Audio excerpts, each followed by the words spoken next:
Cordial saludo, estimada tutora y compañeros de curso. Me presento, mi nombre es Jimmy Anderson Guancha y me encuentro matriculado en la zona Centro-Sur Pasto. El día de hoy vamos a desarrollar la tarea 1, explorar la diversidad microbiana y su ecología asociada a la agricultura. Bueno, estos son los integrantes del grupo, nuestra apreciada tutora, y vamos a la primera pregunta, que es la siguiente. Claro, cabe mencionar que para esta actividad escogí las primeras 5 para así poderlas explicar. Entonces, la primera dice, explique de qué dependen los tipos de actividades microbianas y la velocidad de esas actividades. En su respuesta mencione 3 recursos y condiciones que influyen en el crecimiento microbiano en la naturaleza. Los tipos de actividades microbianas posibles en un ecosistema dependen de las especies presentes, del tamaño de sus poblaciones y del estado fisiológico de los microorganismos en cada hábitat. En cambio, la velocidad de las actividades microbianas en un ecosistema está controlada por los nutrientes y las condiciones de crecimiento que prevalecen en el ecosistema. Bueno, estos son los recursos para el crecimiento de los microorganismos, que sería la cantidad de nutrientes, las especies presentes y el tamaño de sus poblaciones. Pero cabe resaltar aquí algo que dice, en cambio, la velocidad de las actividades microbianas en un ecosistema está controlada por los nutrientes. ¿Qué quiere decir esto? Que a mayor cantidad de nutrientes, pues va a haber una mayor cantidad de crecimiento microbiano. O no solamente eso, sino que muchas veces las especies presentes a veces son demasiadas cantidades y esto también hace que pues los nutrientes tengan que repartirse. Entonces, pues tiene que ser tanto lo uno como lo otro, tiene que ser equitativamente. Si los nutrientes son abundantes, pues también las especies presentes pueden ser abundantes, y al ser abundantes las especies presentes, pues van a tener una capacidad de producirse a mayor velocidad. Bueno, pasemos a la segunda pregunta. El tiempo es oro. ¿En qué consiste una comunidad microbiana? Una comunidad microbiana consiste en que está formada por poblaciones de una misma especie. O sea, dentro de un ecosistema existen diferentes cantidades microbianas, pero de esas diferentes poblaciones de microbianas, entonces dice que son las que están formadas de una misma especie. En este caso, un ejemplo, digamos, los cocos. Sería esa sola especie de los cocos, pero que estas pueden convivir con diferentes especies, dice. Las diferentes especies que se encuentran juntas en un hábitat determinado son las más preparadas para crecer con los nutrientes. Esto es porque ellas tienen que competir con otras especies que allí prevalecen o que allí viven, por así decirlo. Entonces, eso es lo que es una comunidad microbiana. Es una especie determinada dentro de un ecosistema.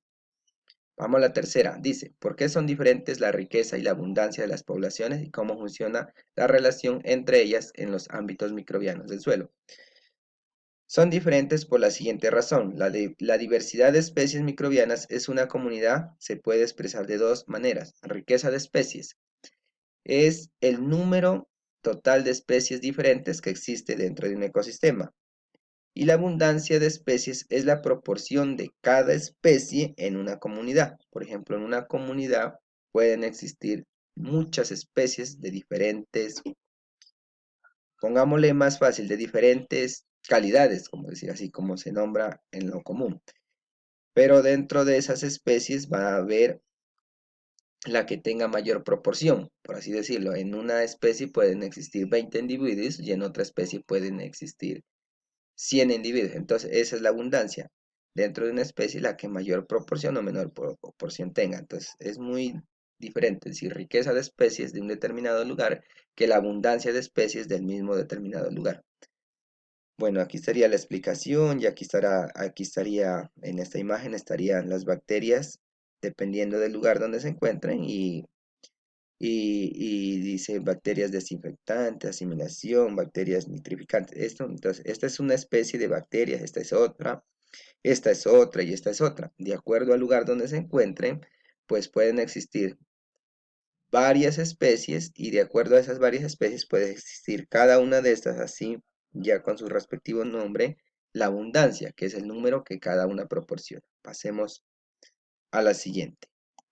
Dice, sintetice mediante un mapa de ideas cómo funciona el aporte de energía al ecosistema e indique por qué los suelos microorganismos e indique por qué los microorganismos de suelo juegan un papel fundamental. Bueno,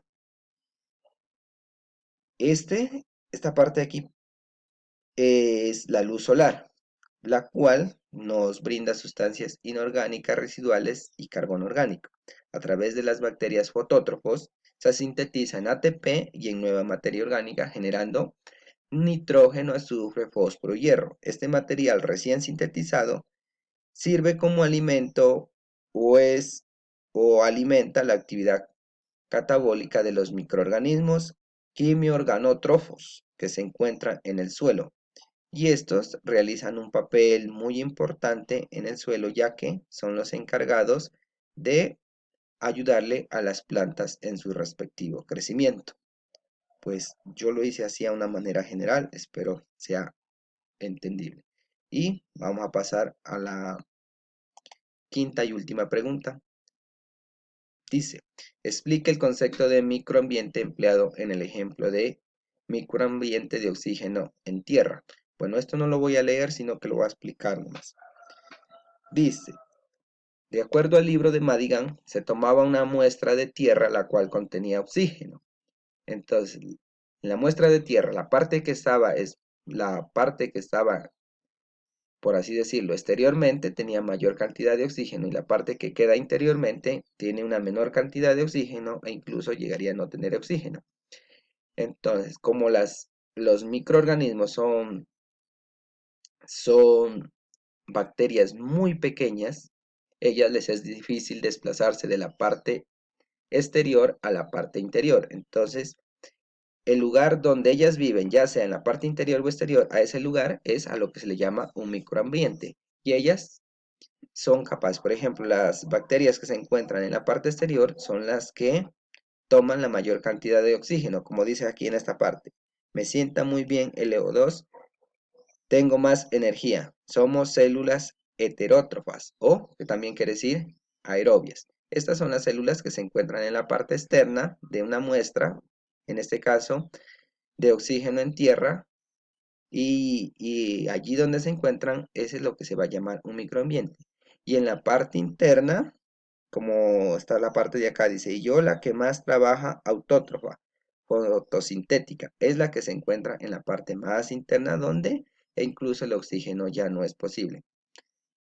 Y también allí se va a desarrollar el concepto de microambiente, que sería el lugar. Entonces, un microambiente viene siendo el lugar donde se encuentran presentes eh, los microorganismos, ya sea en la parte externa o en la parte interna. Y esto debido, pues, a lo que podríamos decir que a lo difícil que es el desplazamiento. Nosotros, por ejemplo, 2 kilómetros es bastante. Para ellas, en tan solo una muestra, desplazarse 1 centímetro es imposible. Entonces, debido a esto, es que se presentan estas dos partes de los microambientes, ya sea con las células aerobias o con las células anaerobias. Bueno, espero les haya gustado esa pequeña charla y me hayan entendido. Y pues próximamente creo que estaremos realizando otra tarea así parecida. Muchísimas gracias por su tiempo.